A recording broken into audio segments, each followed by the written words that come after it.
Okay, I think I just figured out the live stream too, so we should be all set. Ah, very good.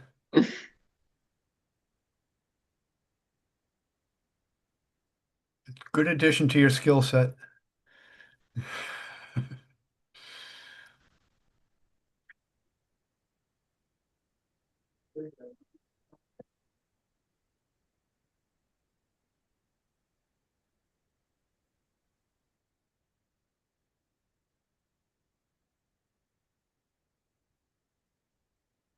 Okay, I show 6:30 p.m. on June 18th, 2025. This is the Nahant Board of Selectmen, and I call this meeting to order. Opening comments.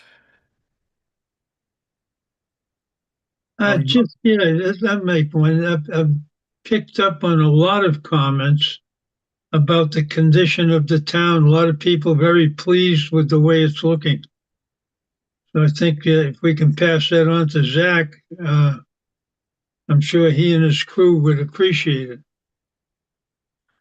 that's good to share, Gene. I agree that the town looks wonderful. It really does. It's all cleaned up, and I see the crews out there working every day to keep the growth in check along the Nahant Road by the Coast Guard station. Yeah, It's a never-ending business, but they keep up with it, and that's great. I still don't see Pat, but I'm inclined to keep going. Uh, well, I think you can take us down to the yeah, motions. yeah, we'll go through the announcements. Yeah, Let's see. Item A, Town Hall will be closed on Thursday, June 19th. That's tomorrow in observance of the Juneteenth holiday, and closed on Thursday, July 3rd and Friday, July 4th in observance of the July 4th holiday. There will be no delay in trash recycling pickup tomorrow or Friday. Trash recycling pickup during July 4th holiday. Thursday, July 3rd, the trash recycling will be collected as scheduled. July 4th, Friday collection will be moved to Saturday, July 5th. Please have your barrels curbside by 7 a.m. on your scheduled collection day. No dogs on the beaches starting May 1st through September 30th each year except on Doggy Beach.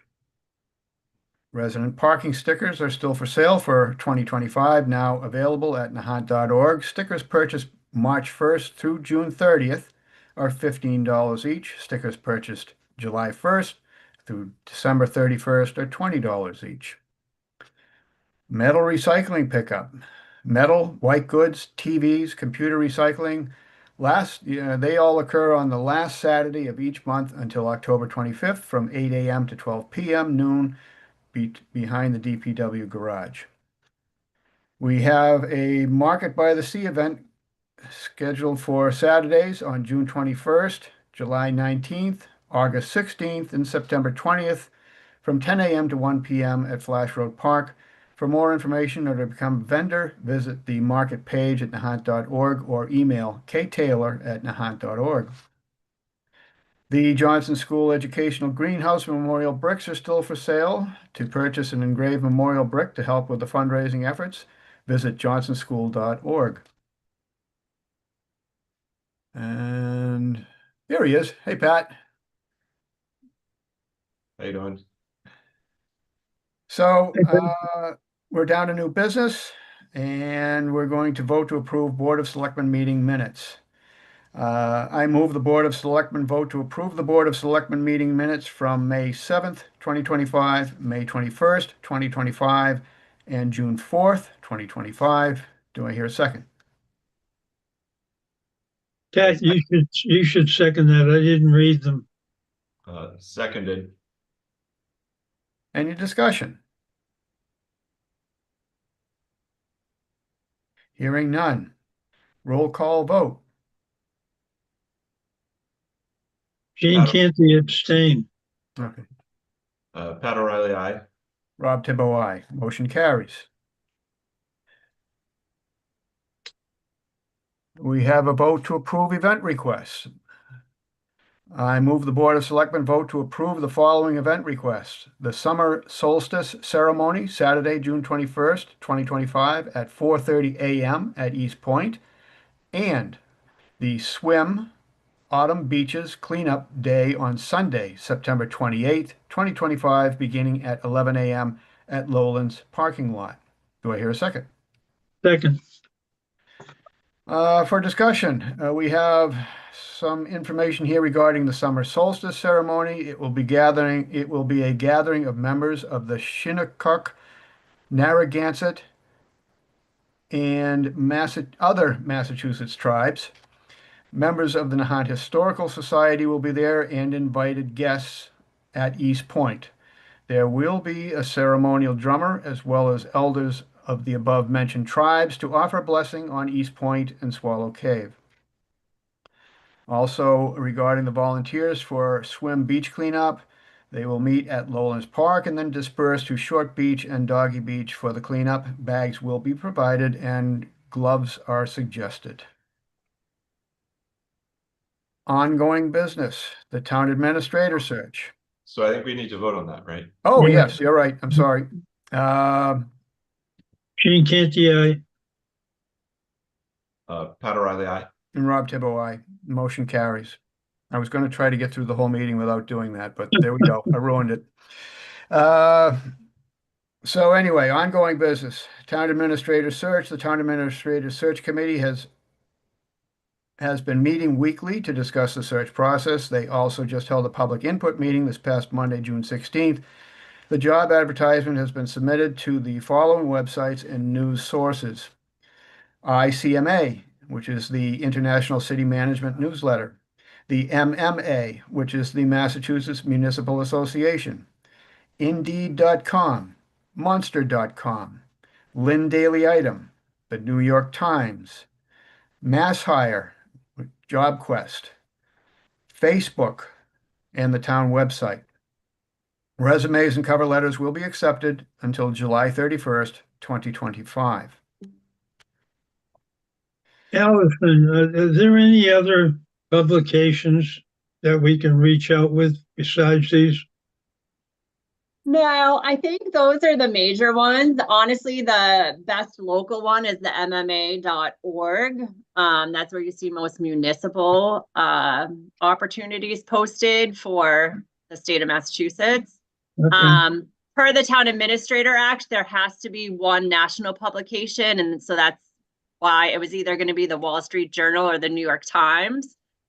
The cost of the ad was extremely expensive for both. So we had to cut down the actual description a little bit, and then it ended up that the New York Times quoted us a better price. So that's why it's posted there. But I am not aware of any other organizations where this should be posted. I think it's all posted in appropriate spots. Great. We all set? Let's see. Item B, Coast Guard Housing Lot 5 has been advertised. Bids due on July 21st, 2025. The RFP is available at nahant.org. Do we have Tony yet? Nope. Okay. Preserving East Point. Nothing new to report there. So that brings us to the town administrator's report. Take it away, Allison. I don't have too much to report. Tony was going to join us. He should be on any minute. He might have some things to speak about, but you can hear my son laughing in the background right now. I was being carried away. How about the beach water quality testing, Allison? That's in full effect now? Yep, my understanding is it is in full effect. So they test on a weekly basis. So anything, if anything has to be closed, it's posted on the website, and residents are told about that. Yeah, really, from a finance perspective, again, I'm just focused on fiscal year end right now. We have 2 weeks left in the fiscal year, so I'm working closely with departments, on their budgets through year end. We will have a joint Board of Selectmen and Finance Committee meeting I reached out to committee members today. I believe that'll be scheduled for July 15th, which is technically the last day that we're able to do that per municipal finance law. So hoping that date works for everybody, but that allows the board and the finance committee to vote on transferring budget between salaries and operating expenses in between departments. So that'll hopefully take place on July 15th. It looks like Tony joined now. Okay, maybe Tony, could you talk a little bit about the July 4th holiday events update?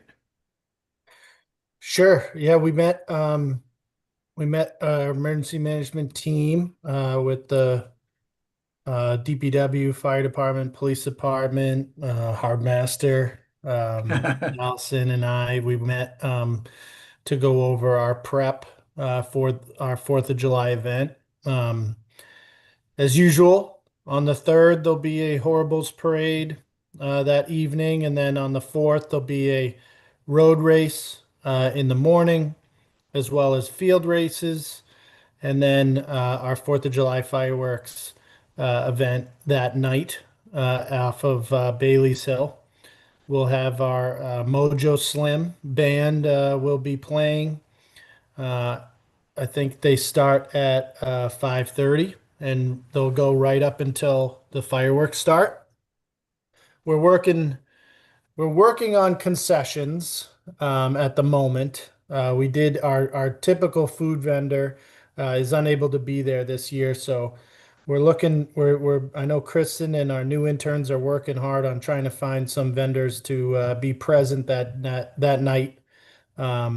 We did find, some of the feedback we got, and based on the sales that related to the concession, was that, hot dogs, sausages, burgers, those things didn't really sell that well. And I think that's because people are coming from a barbecue, coming down. So we're going to try and really, I think it's at this point in the game, I think it's going to be all we probably can get at this point anyways, but try to focus more on, getting some ice cream and slush and, those types of food vendors there, as well as last year we had some concessions with, selling light up wands or, bubble machines or whatever it was that the kids really enjoyed. So we're working on that.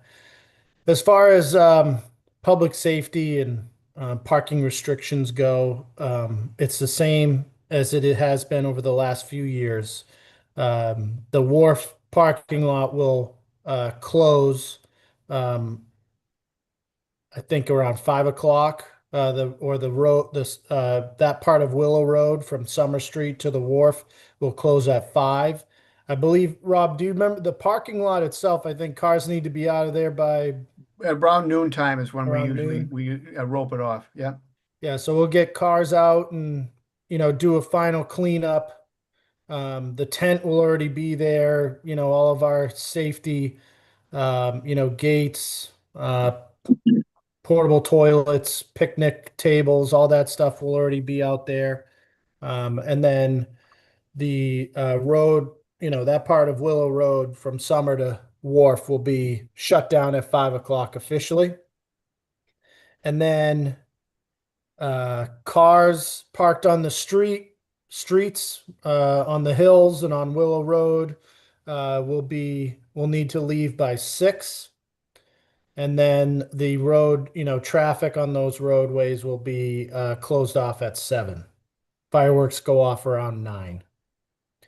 So there'll be parking. There will be parking. Like last year, we changed things. We allow for parking on Emerald Road, and all the way to Ocean, and then there'll be parking on one side of Emerald and one side of Valley Road as well. So we try to make room for people to drive down and park and then walk from there, but leave the streets open and safe for the public. We'll have handicap parking available at Mitchell's Corner and at the wharf. And then, of course, Bailey's Hill will get shut down as soon as the fireworks come into town. That's per state regulation. And then at 7 o'clock, Bass Point will turn into a one-way as well, just to help with, the parking and the pedestrian traffic that we get in that area. And we will put out public information on the website, on social media, and through Code Red as well, with all those details and graphics and pretty much standard as it's been for the last few years. It looks like Jen McCarthy has her hand up, and I suspect she wants to talk a little bit about July 4th also. Excellent. Thank you, Rob. Hi, everybody. Hello. Hi, Jen. Yeah, I just wanted to give a shout out to the DPW who helped me get the rocket, which went up today to track our fundraising. We are, selling a lot of t-shirts and collecting donations. So I feel like we're doing good and right where we need to be. We do have 2 weeks left and I have a lot of shirts left. So I hope people will come out and buy more shirts or call me. And I will be in the bank lot this Friday from 4 to 7. And Saturday I will be down at the Market by the Sea on Flash Road from, Nice. what is it, Tony, 10 to 1 or something, right? So Yep. I'll be there as well. And I have them all in my car. People see me. And so they'll be like, can I get a shirt? I'm like, yep, here you go. Yeah, so that's just my thing. We're doing pretty good. And I feel confident that we'll make our goal. Well, Jen, you haven't had the best weather these last few weeks, so we can't. You've really impressed many of us that you're out there plugging away, and it's not good weather for being outdoors. No, it's like this every June. So Yeah. I had 3 jackets on and my mittens and a hat the other day because this is how it is. So it's okay. Thank Jen, you. we also, if there's anything we can do to help you with that, at the town hall, we have 2 interns that have started, and if there's, in between hours of when you're having a stand, if you want if people want to be able to come to town hall to buy a shirt or something, we can help with that. Okay. Yeah. We I'll can practice talk more about it. or something up there. Yeah. Okay. Thanks, Tony. Sounds good. Very good. Thank you, Jen. Thanks, everybody. Yeah, the next, John, I don't know if you have your agenda out, Tony. The next item would be discussion of the recent announcement regarding traffic and parking on sidewalks. Hey, we kind of passed over the beach water quality, and I just wanted to make mention of the fact that last year this was just went seamless. It was perfect. Everybody did their job. We had the results on Fridays, Mondays at the latest. Kudos to the town hall. Yep, and we have if I share, I'll share the my screen here. So now that beach testing has started, top right corner is a beach water quality status. And what we implemented last year was, not only having this here, but, stating when it's updated so that people, aren't looking at this and saying, is this old information? Or, this is being updated real time. So it's another way for people to have, they can go on their phone. If they see flags and they don't know if they've been left there long, they can go on here to double check it. So I think this was a big help, Gene, with communication to the public on that. Absolutely, but they just did. I mean, really a great job Yeah. because I was on it all the time. While we're on the subject, I'll mention that I haven't seen red flags along Kings Beach for a while, so this is that project seems to be going pretty well. Yeah, and I don't know if you've driven down there, but in the median there, in that intersection, it looks like they have, I don't know if that is the pilot program in That's effect. it. Yeah, So it's happening right now, and so far so good. There's a lot of And pumps in there. we've had a lot of water, a lot of rain. Yep. So Yeah. We had a little problem with the seaweed backing up the pipe. And I Yep. guess they cleared that out, but yeah, that's a big project. Yep. And Swampscott and Lynn have done a lot of work identifying connections and fixing a lot of the infrastructure there. So I think that, kudos to them. Yeah, it's my understanding they've spent millions on this over the years. And they'll continue to do so, right? Yeah, yeah. So summer traffic and parking, yeah, we put a code red out to remind folks that, parking on the sidewalk, is illegal. Our police force is thin, and in the summer months, you'd be surprised how busy they are, from just managing parking and then any other type of emergencies. Rob, you're certainly familiar with, you know, what they have to do to maintain safety at the wharf.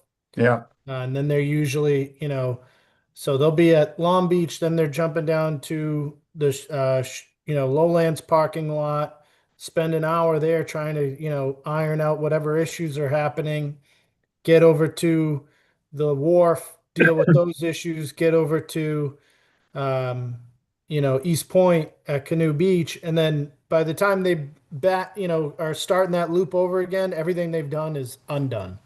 Yeah. So they are thin. So we're, just because you may not get a ticket doesn't mean it's being allowed. You have a responsibility as a vehicle owner to adhere to the policy and make sure that you're not blocking the sidewalks with your car while you park, so that pedestrians aren't walking into the middle of the street. So we want to make sure that those sidewalks are clear, and that was our way of kind of, reminding folks at the beginning of the summer it's going to get busy, and we want to make sure people are parking appropriately. Good. I would expect Juneteenth is tomorrow. Last year, we were inundated with traffic on the causeway, um, and in town. It's like the first holiday of the summer months, and it really gets a lot of activity. If it's a night, and tomorrow the weather in the morning isn't so great, but it's going to be warm, and it's quite possible that we'll have a lot of traffic in town tomorrow. So, um, expect to have to slow down around, especially around the causeway, dealing with the traffic coming in and heading out. Tony, if you would, where do we stand with the East Point 40 Steps project and the Dune project? Um, Time wise,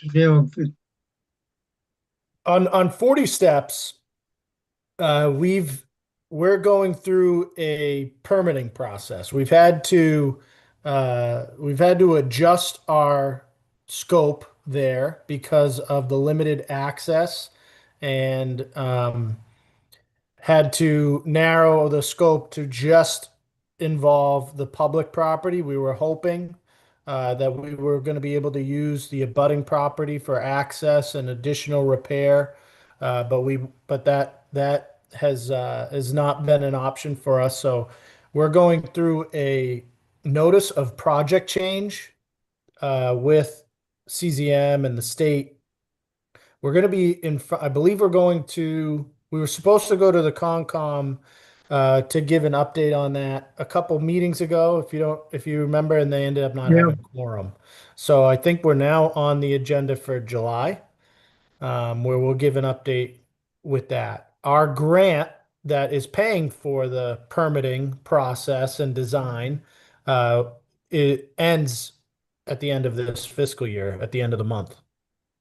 So we've been talking with the state about potentially their next round of CZM grants or MVP grants is open now. So we've been talking with them about applying for, the next couple months just to see that permitting process come to a completion. Completion, yeah.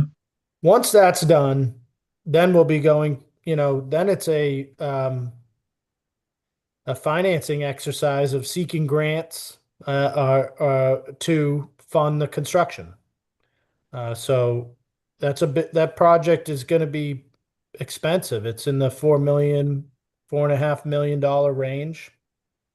So we're certainly going to have to seek some either state or federal grants to help with the construction costs of that. So right now, we don't have any schedule as far as when construction will occur. We're still in the permitting side of it. On the Short Beach Dune, we've received the grant to do the dune project. The current contract goes to the spring of next year. We have all our contracts in place. We've submitted an extension request, and we haven't heard back. My feeling on that is we need to start really making progress on that project and start spending money off of that grant and seeking reimbursement. The more activity, the goal would be to complete that project before our deadline. But that's a big project and a lot of work to get done before the spring of next year. But to make sure that we secure the grant and the funding, the more we spend now, the better, and more likelihood that we'll have an extension in the spring. So we're meeting tomorrow, or no, I'm sorry, Friday, with our engineers on those two projects and other capital projects with Zach and Allison to make sure, to get all of those schedules kind of laid out and make sure that we're making progress the way we need to. Excellent. That's great. Yeah. On the Ward Road pump station, our DPW had their training exercise with the engineers, as well as Weston and Sampson. So that was a full run through of the new pump station, showing how you operate the pumps and all the different electronics that are in there now. I believe they were going to be testing the new generator, the in-house generator that now, gas is connected to the pump station, which runs the generator. So I believe they were going to be running a test on that either today or Friday. And I think next week we're going to do a tour / turnover of the property to the town. So we'll figure that out on Friday too when we talk to the engineers what that date is, and hopefully you guys can be there. If you haven't been down there, the site looks amazing. It's all paved. Oh, can you guys still see me? Finished off We nicely. can hear you. Oh, my computer just kind of like shut. Yeah, the screen is frozen, but we can hear you fine. Okay. Yeah, so it looks great down there. The fence is up, the pavement's done, all the site work's done, everything, so now we're in the very final stages.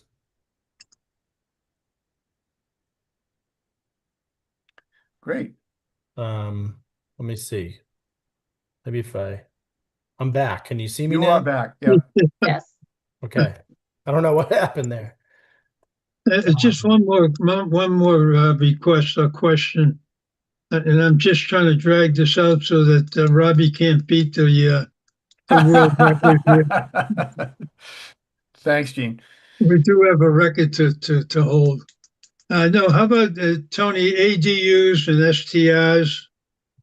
Are we seeing any kind of request? On ADUs, our bylaw has been, all bylaws that were voted on at the town meeting have been submitted to the state for approval. I believe Diane said that their uh, review time calls for us to get an answer or approval by early September. So technically the ADU bylaw, while the state law is in effect, our local bylaw isn't in effect until the state approves it. I don't know if we've had any requests, building applications come through related to ADUs. I'll have to check with Jen. Just curious. On short-term rentals, Dan and Kristen were working on a letter to send out to all short STRs that are registered with the state. Telling them that they're required to be licensed with the town at this point. I think that letter needs to be. I don't know where it is, Dan. You might have an update, but I think the language. I think it's important that letter is very straightforward and stern in a way that they've been put on notice. They know that they're supposed to be licensed as of January, and I think we only have one STR that's fully licensed at this point. Maybe another one or two applications that have come in. Now, I don't know if there's other short-term rentals occurring out there, but they know, and we're going to remind them strongly that they need to be licensed with the town. Good. Great. Dan, maybe Dan can speak to the consequences of non-compliance. The consequences are that the town hall would on its own enforce the bylaws by shutting them down, calling it a zoning issue, and then they risk not being registered when they originally want to next year. So there's a whole lot of consequences that can stem from them not registering this year. But at the same time, we can understand how it's still new, so we're still trying to get our way into it. But there are consequences for sure, and the fact that there's only one registration is a bit troublesome. But it's a slow grind. Compliance is always an issue, so we're working on it. All right, thank you. Tony, you going to be doing guest appearances? Not at these meetings, but I will be. Allison and I have been meeting, and we're continuing to meet next week, and I'm sure I'll be spending some time with her on Fridays as well. During the transition process here as she takes on the interim role. But honestly, that's obvious. I'm more than happy to do that. I don't even think it's necessary. I think Allison knows, she's been so involved in so many things, and really has she's been the brainchild behind a lot of this stuff that we do. So I'm very confident in her ability to keep the balls rolling in the right direction and keep progress happening. But I will be there as a resource to help her out. Oh, I wasn't questioning her skill level. I was just poking fun at you. Yeah, I know. But you gave me an opportunity to prop her up, so I'm going to take it. Yeah, well done. Okay. If you'll entertain me for one more second here, we went to the Greater Lynn Chamber of Commerce state breakfast the other day, and I did put on a quick presentation about what's going on in the town of Nahant, what our top priorities are. So if you don't mind, I'll just quickly run through that. I just think it's important to share that with you as well. Yeah. Please do. Let's see. Yep.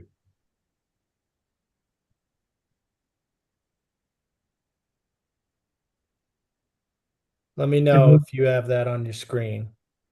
We can see it. Okay. So let's see. Okay. So, we talk about our top issues in town. And those, finance is usually on this list. it is always on this list. It's it's the background, it's the foundation that allows us to do everything that we need to do. But it's usually pretty boring to be talking about at a breakfast, so I skip that topic of discussion. But the issues I talk about that I feel are major priorities for the town at this time is climate change preparedness, aging infrastructure. Housing's a big issue, across the Commonwealth right now, as well as here in town, and our public safety building. On climate change preparedness, I wanted to really express how much work the town has done and how complicated climate change preparedness is.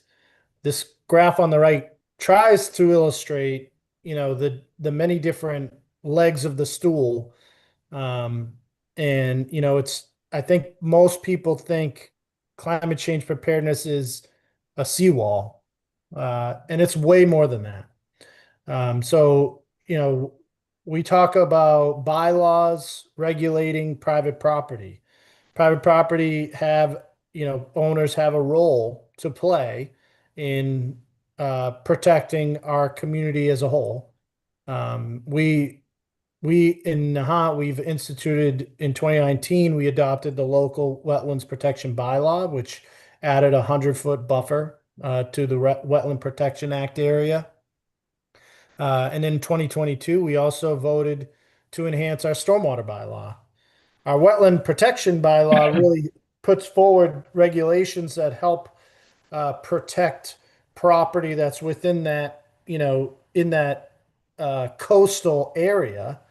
But what we found through that process, what was missing was, that the rest of the town really plays a role in this as well. It's not just coastal flooding, it's also stormwater, rainfall, and things of that nature. So the stormwater bylaw covers the entire town. And, if anyone proposes to eliminate permeable surface by way of construction, and they trigger the stormwater bylaw because it's more than 600 square feet, they get an administrative review by their Concom to find out how they're going to, compensate for that stormwater runoff. So when we went through the wetland protection bylaw adoption, a lot of what we heard was, well, what about my neighbor who is outside of the buffer zone? How come they're able to do whatever they want, which sends water towards my property because I'm at the bottom of the hill? The stormwater bylaw helps kind of fill that gap.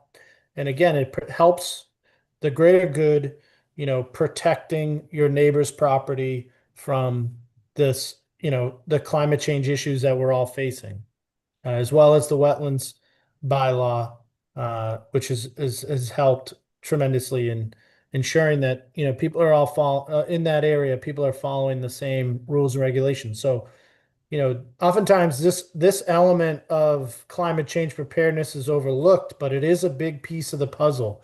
Your local bylaws and regulations are, a big piece of helping the town prepare for climate change. So we've done two pretty big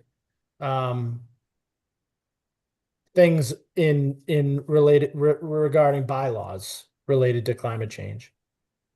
Then preventative infrastructure is what everybody typically thinks about is, how are we going to prevent floods? How are we going to prevent these major disasters when we have these large storms? And those are, usually extremely expensive, very complicated with permitting, and they take a long time. And ultimately, the state regulations or the federal regulations oftentimes dictate what you can and can't do.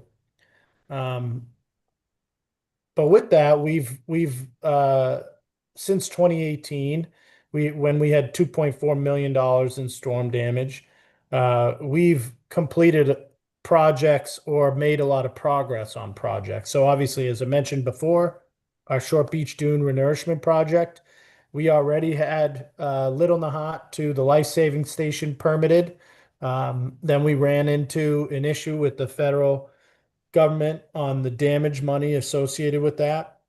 So we applied for the hazard mitigation grant, which extended from beyond the from Little Nahant to the life saving station all the way to the other side of Short Beach Dune. And we've now, we received that $4.8 million grant in 2025 that's going to help us improve flooding that occurs along Nahant Road, which is our main way in and out of town and has a major impact not only on flooding of the neighborhoods that are low-lying beyond it, but also affects our ability to respond to emergencies. We talked a moment ago about 40 Steps Beach and the Coastal Bank project. We're going through that permitting process and making a significant amount of progress. We'll be about 75% complete with permitting by the end of this month. Willow Road revetment. This is the wall along the parking lot of the golf course in Ocean View. We received a minimal amount of funding after the 2018 disaster through FEMA. And we actually went through a significant appeal process with FEMA to increase the amount of funds that they were going to provide us for that project. And we were successful with that. So we have money secured, but now we're going through a permitting process, of course, with the state on what exactly that project is going to entail. The ocean side of the wall is experiencing slippage of the toe of that wall, and it needs to be reset and rebuilt. So that's a big project. It's going to be extensive permitting process related to it. What we've done so far is the initial element of design and secured funding from FEMA, and we're meeting with FEMA once a month to go over all of the progress that we're making on all these projects.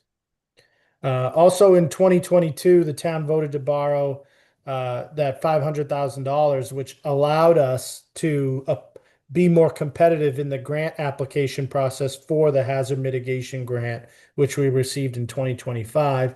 And then just at annual town meeting recently, town meeting supported funding the additional amount of our match to that grant.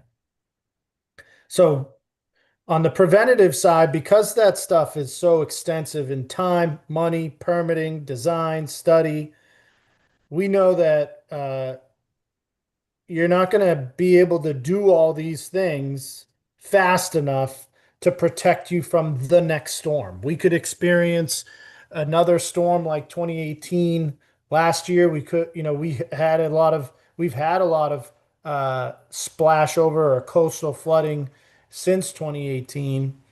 And this is where responsive infrastructure and equipment and procedures really come into play. This is another leg of that stool. So given that we're not going to be able to build all of these things to protect us from possible damage or floods, we need to invest in things that are going to help us dewater and respond to the floods that occur in the meantime. So in 2019, we purchased two 8-inch diesel portable pumps. And if you've noticed, we've had the golf course flooded through some of these storms in the last couple of years, and typically the golf course would be flooded for a week.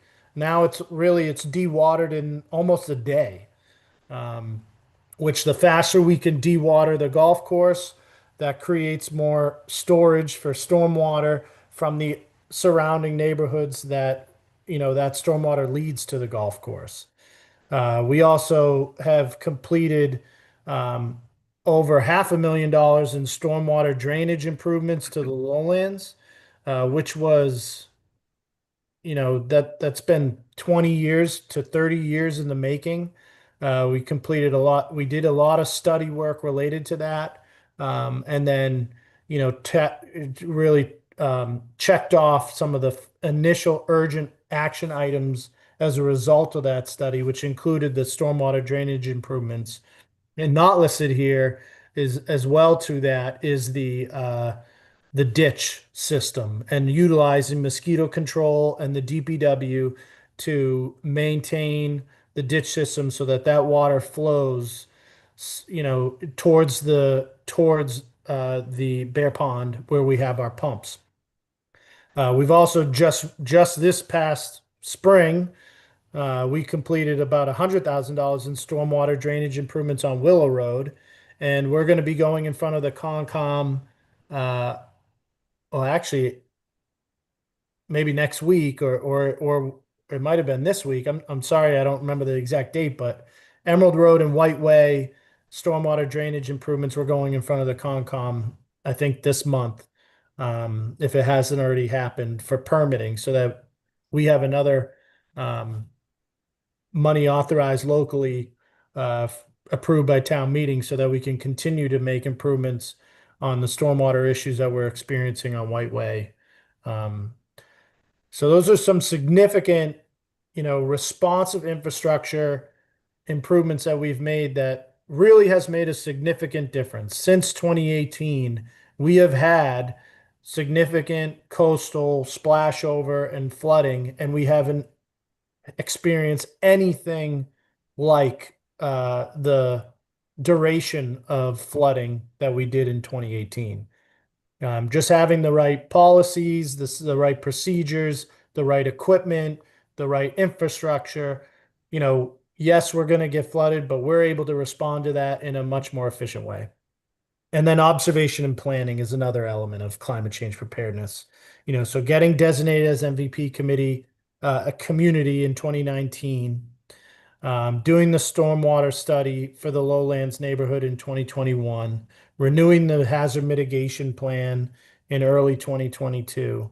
And then also in 2022, on an annual basis now, we do drone survey footage of our coastal properties, which allows us, if we do have a significant storm event and we do have to make claims to FEMA for damage recovery funds, we're able to show them clear as day with measuring tools, what the impact of that storm was to our coastal properties. Whereas before, we would have to just, guess and hope that they believe us, or try to defend the amount of erosion, the amount of, the square footage of sand that was removed, or how much dune was damaged, or, those claims are very conservative and will only pay for damage occurred by that storm. So they want to know, what was this property like a minute before the storm hit? So those annual drone footage surveys that we're doing puts us in a much better position, to make those claims if we need to. There's more here too. I think the investment that we've made operationally with emergency management, and Rob, you can speak to the improvements we've made there as harbor master. How much activity we do now as a group leading up to a storm. We're actually able to kind of pinpoint where our most vulnerable areas are in town based on wind direction, wind speed, tide, height, tide time, temperature, all sorts of data points we've collected over the last 6-7 years now, that when those data points align, we know, oh, okay, Short Beach is going to be the problem, or Tudor Beach is going to be the problem, or Bass Point's going to have an issue. And then we're able to, in advance of that storm, put out, the assets that we have to try to help with response or protection. And then during those events, having that emergency operations center active to help with communication with the public, we're able to communicate what issues we're dealing with. We're able to get information into us that we might not be aware of. People will call and say there's a tree down, we lost power, and that information comes into that center. We record it. We're able to document it. We're able to reach out to National Grid for additional assets, or the state with MEMA. We were able to request additional pumps. So we've just professionalized the operations related to climate change preparedness, which has helped tremendously. So there's still a lot more work to do with preventative infrastructure, and a number of other things, but we've accomplished a lot, in the last 6, 7 years here. So, and I showed them at the meeting. I showed them some pictures from 2018 and the issues that we're dealing with. I showed them some uh, maps of what happens when we're dealing with 4 foot, 6 foot, 8 foot, 10 foot high tide level changes, sea level rise. The big issue here that I tried to express is you can see at 6 feet, the rotary is flooded. Obviously, we're having issues here in town as well, but I was at a regional meeting with Swampscott and Lynn, and the rotary is more than just our issue, it's also theirs. And just this past week, we wrote a supportive letter with the Metro Beaches Commission, who's applying for a grant to raise awareness related to climate change and this in our area in particular, and emphasize the issue with the rotary. So all this great work that we do to protect our town, if you have a medical emergency during a storm and we can get to the causeway, but we can't get across the rotary, that's a big issue, public health issue for us. So working together with our neighboring communities to try to help improve the preparedness of that area at the rotary benefits our community as well as theirs. So I really wanted to emphasize the need to work collaboratively with the state and our neighbors on the rotary issue. I gave them a quick update about our aging infrastructure in 2022. We've approved borrowing through SRF for our sewer system. We've replaced the Lynn Sewer Force Main. Our Ward Road Pump Station will be fully complete. That project will be complete in the coming weeks.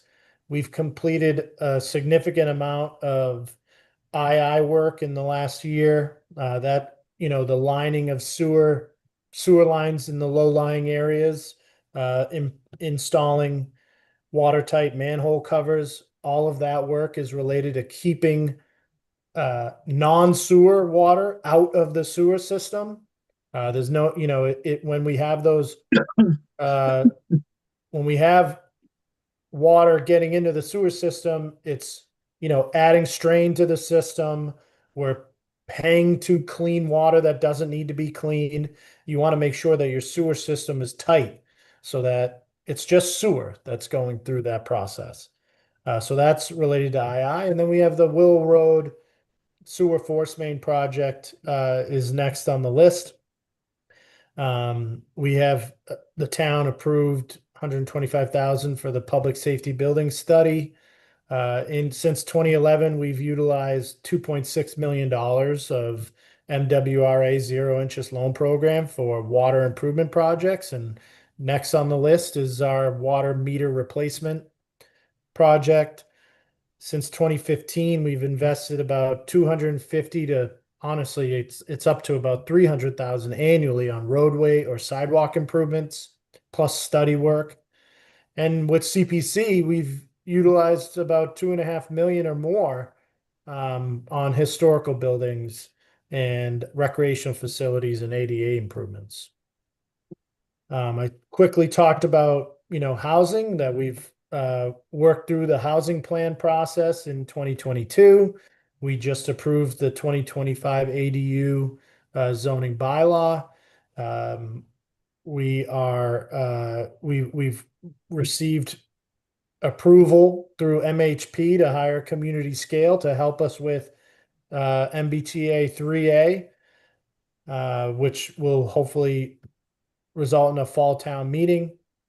And Coast Guard housing redevelopment, you guys have seen these numbers.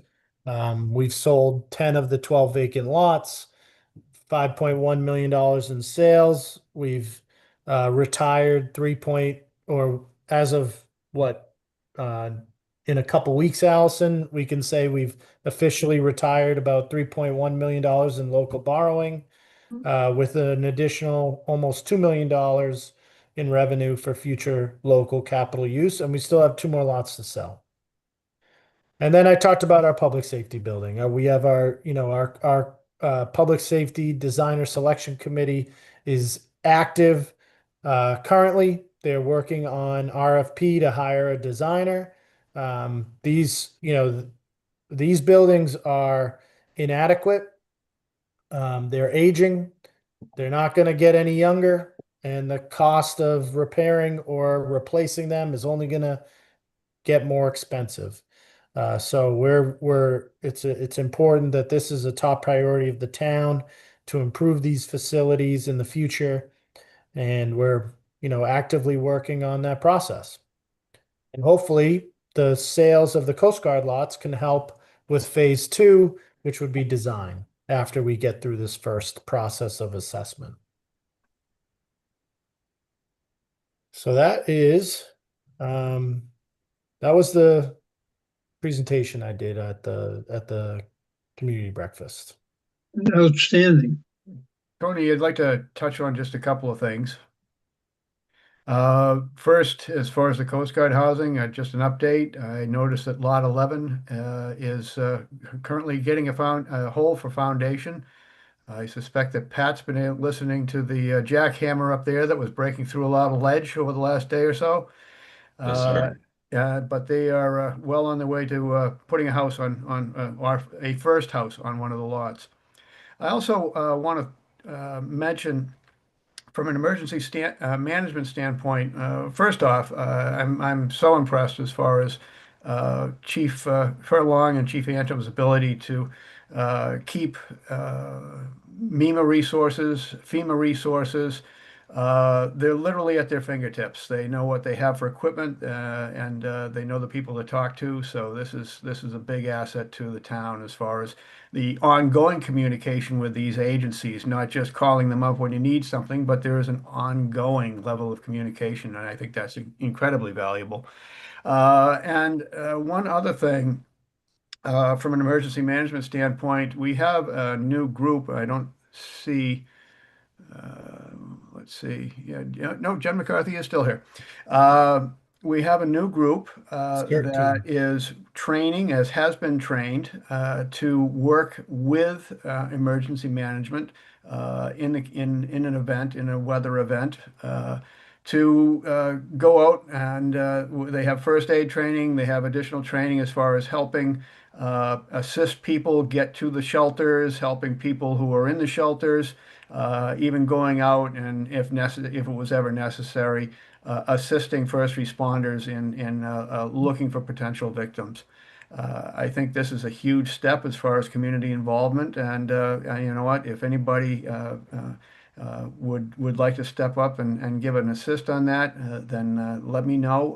The current administrator is Carl Jenkins, and if you don't have contact information for him, I can easily supply that. Thank you for mentioning the CERT team, Rob. That has been something that we've been looking forward to, and an extreme commitment by volunteers in town. Not only the training, but when an event occurs, to be committing to being a helpful hand in that scenario is a big commitment. And I apologize for not having that on my slideshow, because that is a major advancement and should be recognized and appreciated. So thank you, Jen, and to all the others that are also have stepped up and trained and become part of our CERT team. Jen has some comments. I just wanted to say that we are the first group in the North Shore we're the first town to actually have a group like this. So that's exciting. And right now there's about 9 to 12 of us. We all just passed our tests, so we are officially certified and we got all our gear. We're going to do shelter training and stuff like that. But I do know we're going to have some volunteers down at the Market by the Sea, which this weekend and next month as well. And we're going to be giving out some informational flyers on like some things people can do in their house now to get ready, because we never know when the next storm's going to hit, So having like a to-go bag with some of your important documents and things like that. And there should be a sign-up sheet down there if anybody else is interested in joining in like the next round of training. We'll start collecting information, and when we're ready, people can reach out and touch base with you. That's great. Fantastic, Jen. Thank you. Then thank you for volunteering. Thank you. My pleasure. I think that's it, Tony. Well, this is my last Board of Selectmen meeting. I just, will repeat a lot of the comments I made at town meeting, is that this opportunity will be with me forever. To have the opportunity to give back to Nahant, and in a way that I could never have imagined, it means the world to me. The fact that my hometown, trusted me and gave me the opportunity and supported me and helped me, and we worked together and accomplished so many good things. I'll never forget that. And it's more than just a job. It's just, as I said at town meeting, growing up in Nahant is different than growing up anywhere else, and it really does define you as a human being. And now to have it define me professionally as well, I just can't. I couldn't be more grateful. And to all the selectmen that I've worked with, and the volunteers, and of course the staff. I could go on for hours, name by name, every volunteer or employee or elected official, and probably have a list of things that, we've worked on together and have accomplished, and, and it would take a long time to get through that list, so I won't do it, but I will make sure that they know how much they've meant to me. And so it's just a huge thank you, and an appreciation from me to the town for all we've done over the last few years. So thank you. Well, Tony, thank you. It's going to be tough going up to town hall and not seeing you there.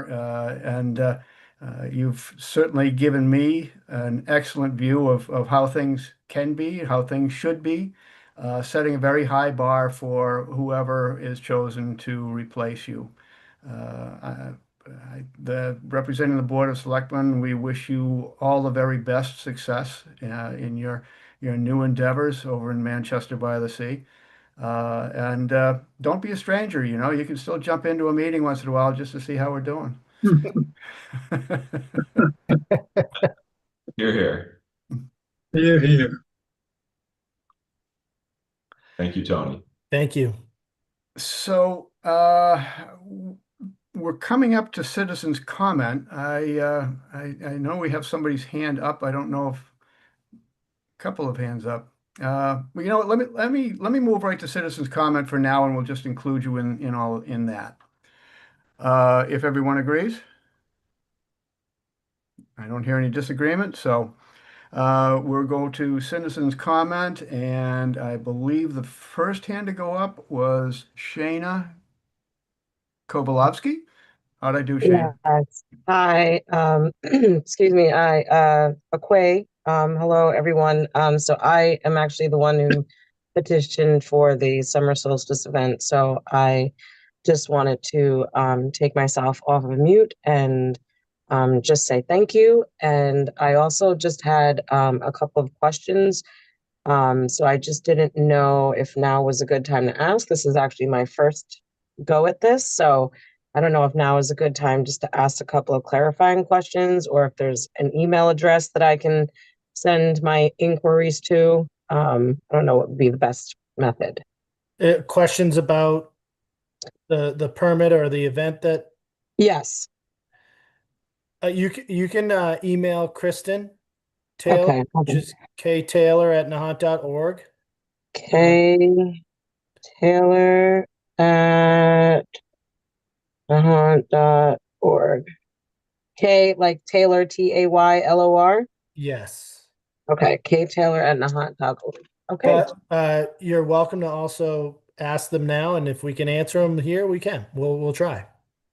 Well, I guess the first question that I just had was, there will be elders attending this. And so I was wondering, I know that there's some roadway access, through Northeastern, and I just didn't know if there happened to be elders who maybe couldn't make it to the top of the hill, would it be possible to have access for those elders to be driven up to the top? Yes, there is a limited amount. I think there's 3 or 4 spots up there. Okay. So if we can coordinate with you on how many vehicles and what Oh, time, and, it wouldn't be that sort of too stuff. many. It Yeah. wouldn't be too many. It's a very small, intimate event.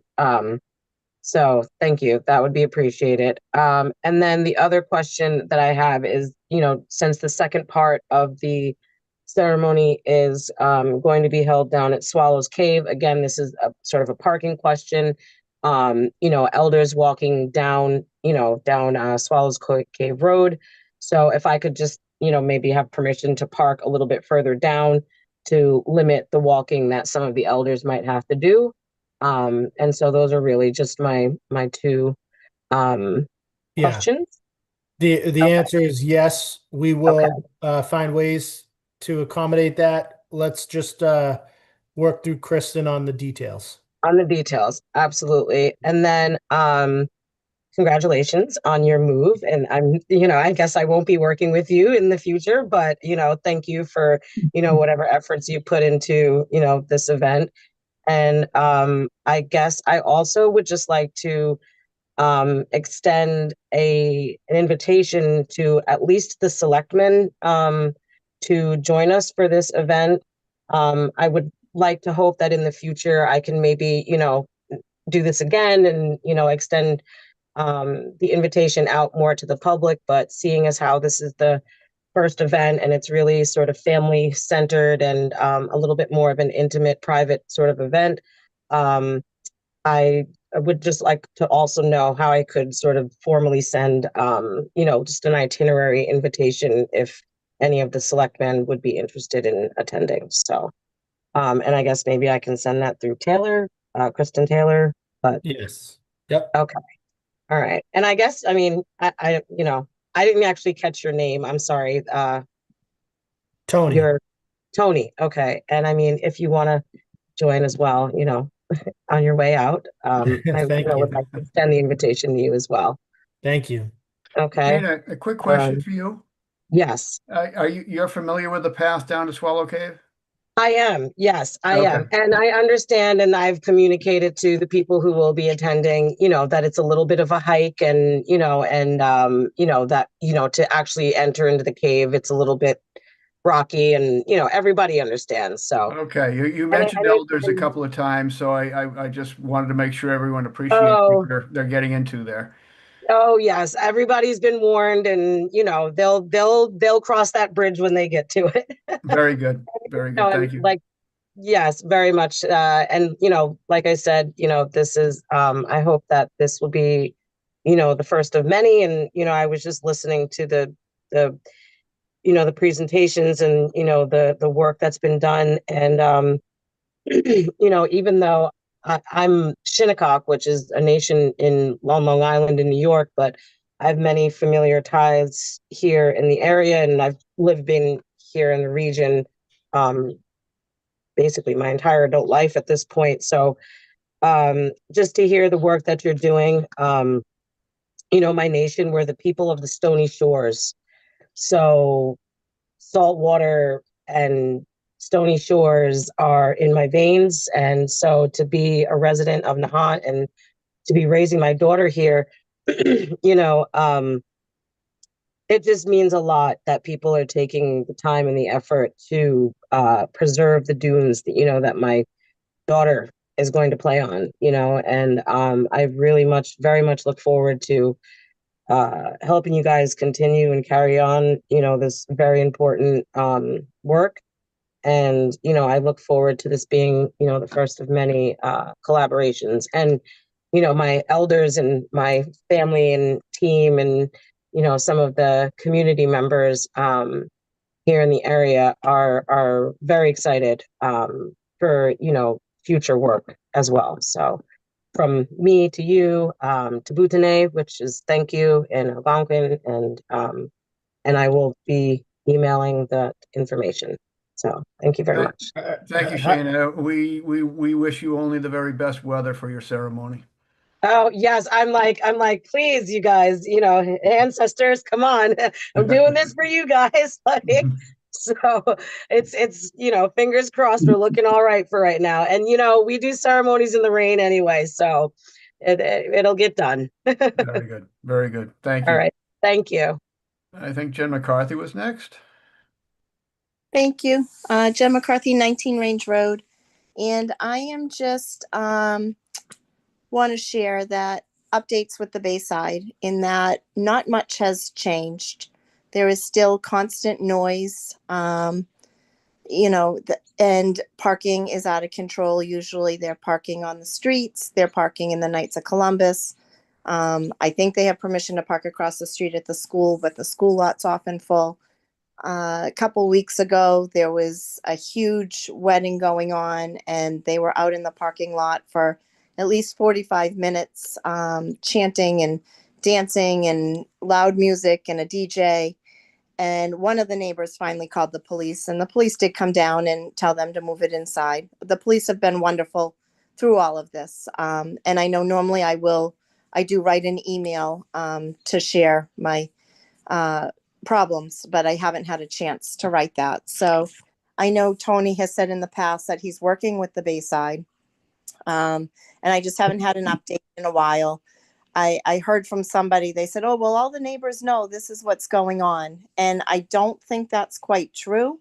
I think maybe the Board of Selectmen and Tony are working on things behind the scenes, but information's not flowing down to the residents in the area. And so it's very frustrating. And, again, I would just at some point would appreciate if somebody could tell me what are our rules for a function hall. Like, can they have music outside? Can they have DJs? Can they have public drinking out there? The other night they were there till 2:00 in the morning, 2 nights in a row. So what, at some point, it doesn't have to be now, but if somebody could reach out to me and let me know, and the neighbors know what's going on down there, what are the rules, and where are we with this whole situation? Hey, Jen, it's Gene. Hi, Jane. Hi. As a resident and experiencing this on a fairly regular basis, what would you suggest be done to lessen the impact? Well, I think there's probably rules in place that the current management is not following. I've lived here in this house 22 years, and we have never had a problem in 20 years. This current management has been in place for the last about 2 years, and it has been constant. And, I got the records from the police department. There's something like over 89 calls from the neighborhood with complaints about the Bayside. And so it's not just me that's not happy, because I'm not calling 89 times. No. 45, but not 89. But it's something, and we get it. I get it. I bought a house across from a function hall. I expect to hear people at 11 o'clock at night when they're going out to their cars. I expect to hear, doors and some laughing and stuff like that. And that's always happened in the past. But on a Saturday night and a Sunday night, it's literally like the DJ is here in my living room. And I know Tony had mentioned that they were going to install some type of sound sensors or something so that when the neighbors do call, that the sound would be recorded. And Tony, you can step in. I don't know what I'm talking about, but maybe that then they could see what the actual volume was in the Bayside at that time. Yeah. What is the curfew time? Well, I have to, as they have a liquor license that has a limit on time, and I'm not sure what the exact hour is, but I did know, 2 months ago when we were in the middle of it, when things were really bad, and I, Jen, I'm sure, um, you know, I have no reason not to believe what you're dealing with as a neighbor there. So, I thought when we were speaking with them that things were improving, and I haven't heard much, honestly, in the last couple months. But obviously now, weather improving, I'm sure they have more events going on. But I think that there has been a lot of calls to the police department. I don't think 89 calls fully represent,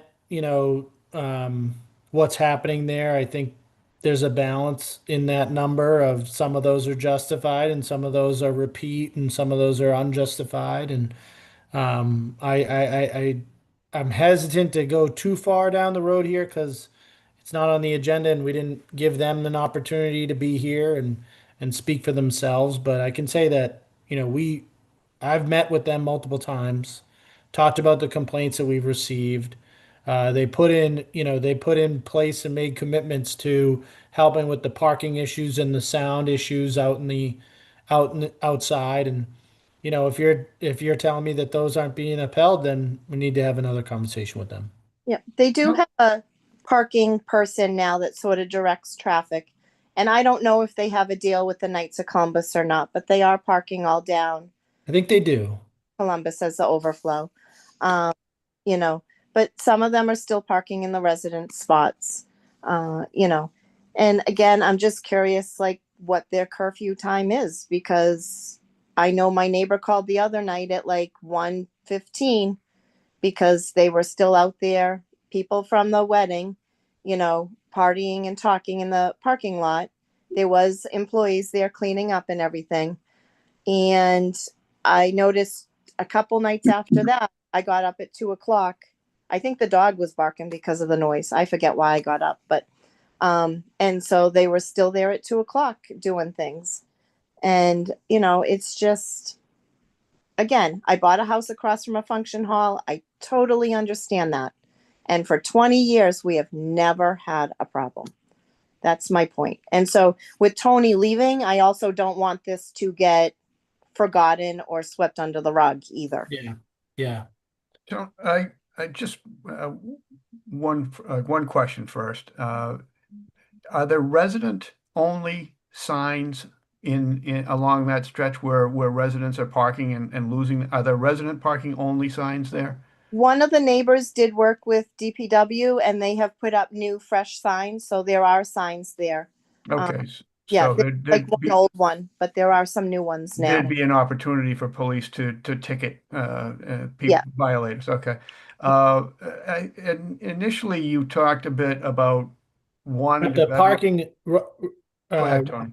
also the parking attendant is a new element that was born from this issue, and the parking attendant's supposed to be preventing people from or making sure people are parking in the right spot. So if that's not happening, then we need to not make always. sure that, yeah. And I get the parking attendant can't be in 10 places at once, but it's an issue. And another thing that was born from it too was their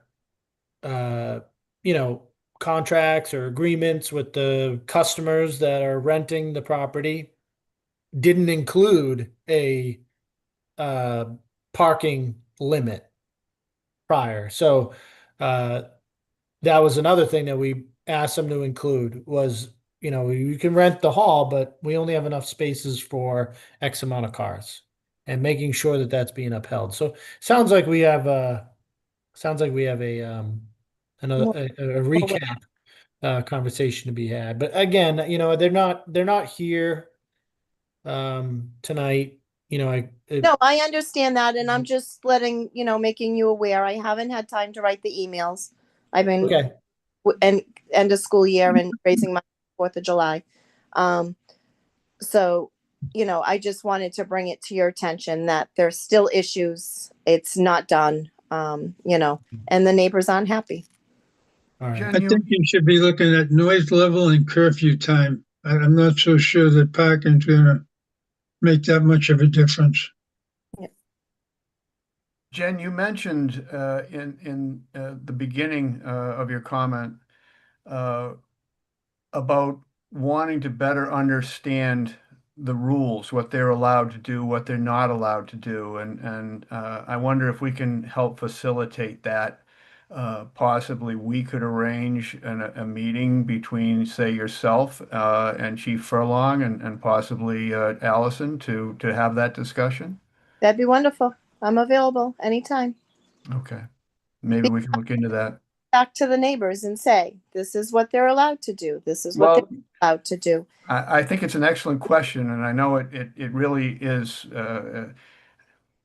It answers a lot of questions that are going to be asked, and I think that's a very, very good first step.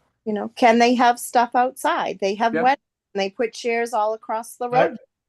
My suggestion would be that that we'll have another conversation with them. Thank you for reporting it to us, by the way, Jen. Thank you. I hesitate, Rob, to having the town meeting with the residents, and the management company should be there. This neighborhood, they're part of the neighborhood. They should be part of that conversation. And I think if we can help mediate or facilitate a conversation amongst the neighborhood and the management company, that's the road we should travel. I Well, think in that case, Tony, then of course, invite management to that meeting with Jen and say Chief Furlong, and just it's not a conversation about solutions. It's just an understanding of what's right and what can and can't be. well, I think it, whether even if it's, like we don't have a noise ordinance in town, but Mhm. that doesn't mean that they shouldn't be respectful of the neighbors, right? Or any company, any course. business in town, in any neighborhood, right? Of course. You're part of the neighborhood, so you got to work together with your neighbors, and so that everybody can enjoy the neighborhood equally. So Yeah. I just think we should have it should be a group discussion, I think. Okay. Tony, is there a curfew? Well, there's their liquor license and their event permit, has time limits on it. Right. People standing in a parking lot, not, if they were still continuing to serve alcohol after that time, we have something to go off of. If people are lingering in the parking lot after the event's over, the liquor license doesn't really apply to that. But, you know, again, if the management company is part of the solution and, talking to their guests ahead of time and the night and live, at the time of the event, saying you can't hang out here, you got to go. That's how you solve the problem. It's not going to be it's not necessarily a rule that's going to be that enforcement's the answer. It's more of a working together thing. There's no limit on when people can be in the parking lot, for instance. Is there, if I can do this again, is there a limit as to the serving time on an event Yes. or on a regular liquor license? Yes, there is. And what's that? I don't know off the top of my head. I don't know if We- it's, We'd I have to don't look at the know. license. Yeah, I gotta look at the Yeah, liquor we license. should know that. Right. Yep. Well, thank you very much. I don't want to take any more of your time, and I'm just glad to know that this is brought back up, to the forefront, and that we'll work on it. Excellent. Thank you, John. Yep. And- Brendan, you're next. Veronica Umstead, 2 Summer Street. First off, Tony, want to thank you for your service, and happy trails to you. I hope things work out very well, and I hope at some point in the future maybe you can come on back. Thank you, Um, Brendan. The other thing is your presentation about the climate resiliency projects. I thought that was very well, and the information was very helpful. And to your entire staff that pulled all that together and been putting in all these years of work, it really shows. And I want to thank them all for that. I Thank you, guess my Brendan. questions are for more the Board of Selectmen. First off, in general, I know in the past I brought this up at town meeting, and it's also even in tonight's meeting there was talk about grants and the needs for future grants. Of that, if could the Board of Selectmen look at and talk with whoever the new town administrator is about having a dedicated grant writer.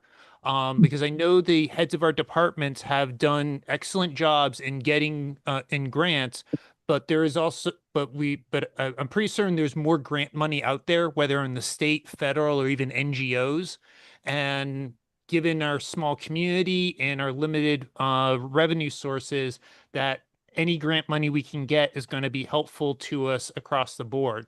So that I would just encourage, if the Board of Selectmen, the new town administrator, can look at, is there a way we could have a dedicated, either person that can then, look at, all avenues.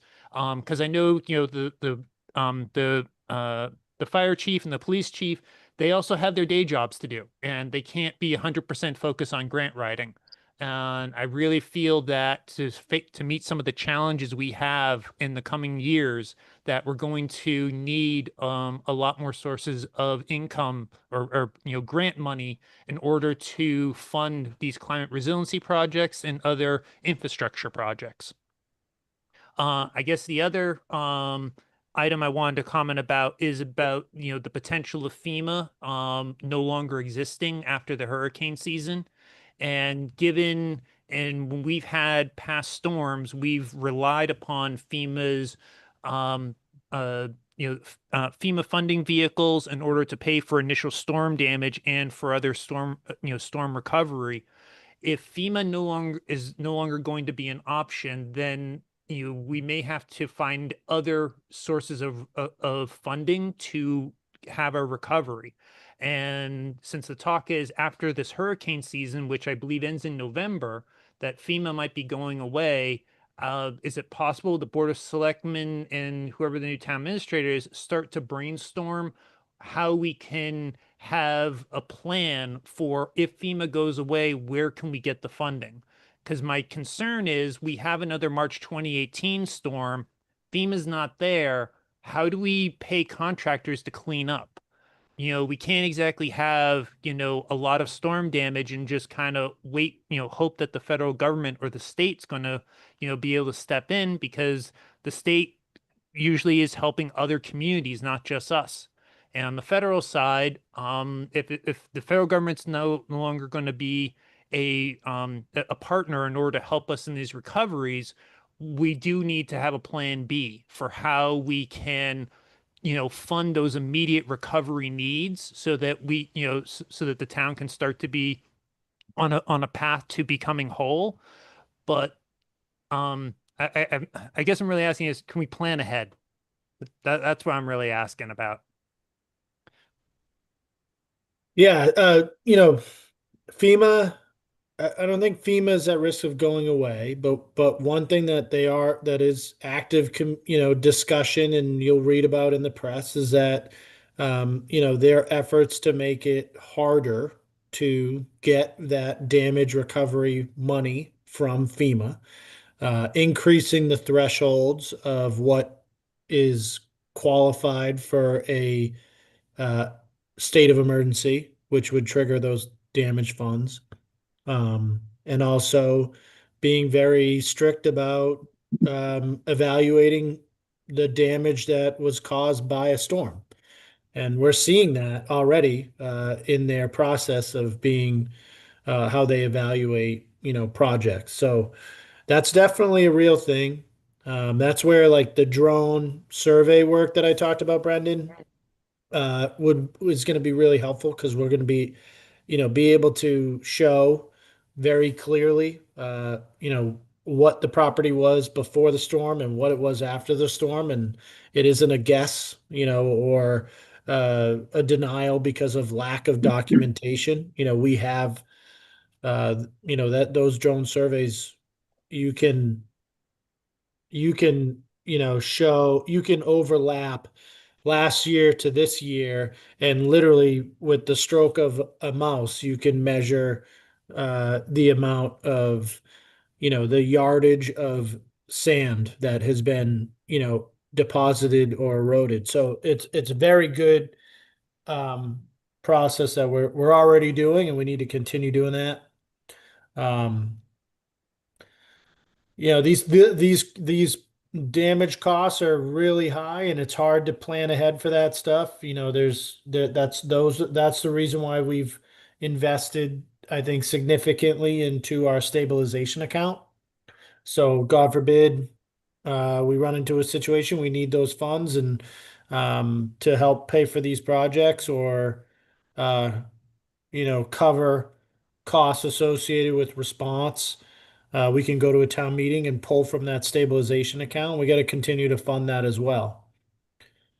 On the grant writing stuff, I think that you're in theory, what you talk about is, and practically, it is useful to have a grant writer. There are different ways to approach that. Obviously, we don't have the funds. Not maybe not obvious, but we don't have the funds to staff someone part-time or full-time to be a grant writer. But there are other ways to do it where you can hire regionally a grant writer, or you can hire a grant writer that essentially they get paid if you receive the grant. So there's like a commission type basis approach.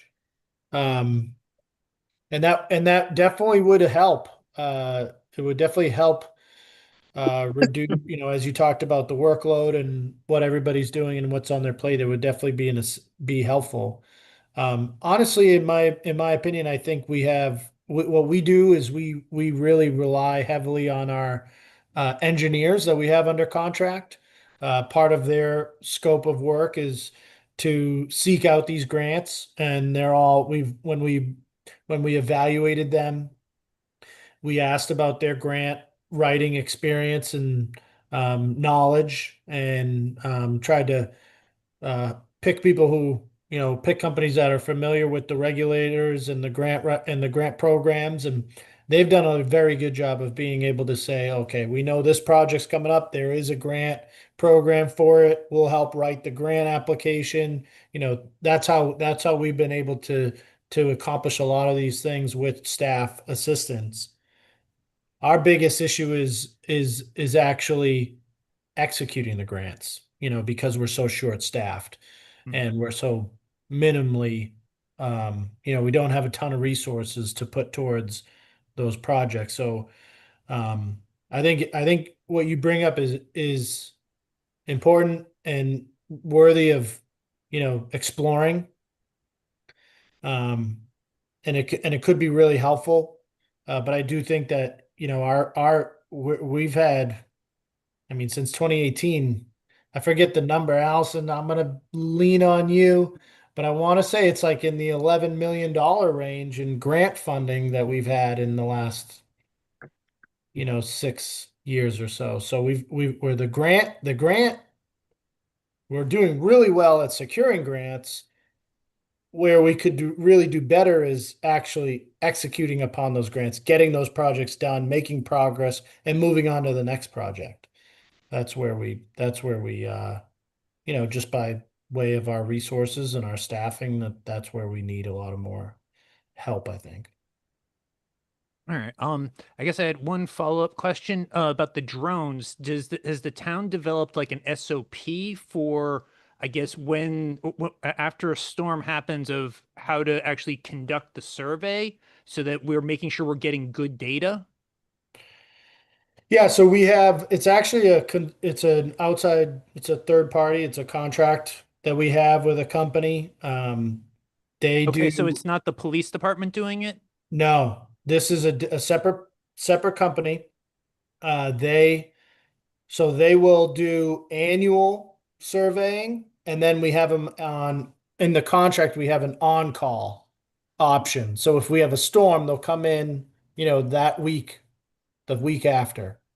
And so what we've had them do is, I think I've pulled it up on a meeting in the past, I want to say it's January or February is usually when they're doing the flyover, maybe a little bit later. Maybe more like March, actually. So we have a baseline on an annual basis of how much material and what the condition of the public property is on an annual basis. And then if a storm hits, we're able to come in and do another survey and then cross-reference from the last baseline that we recorded. Okay, all right, well, that's good to know. And thank you again, Tony, for your service and all your hard work. Thank you, Brendan. Anyone else?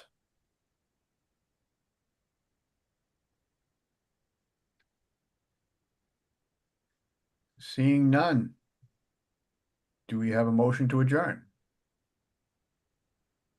Motion to adjourn.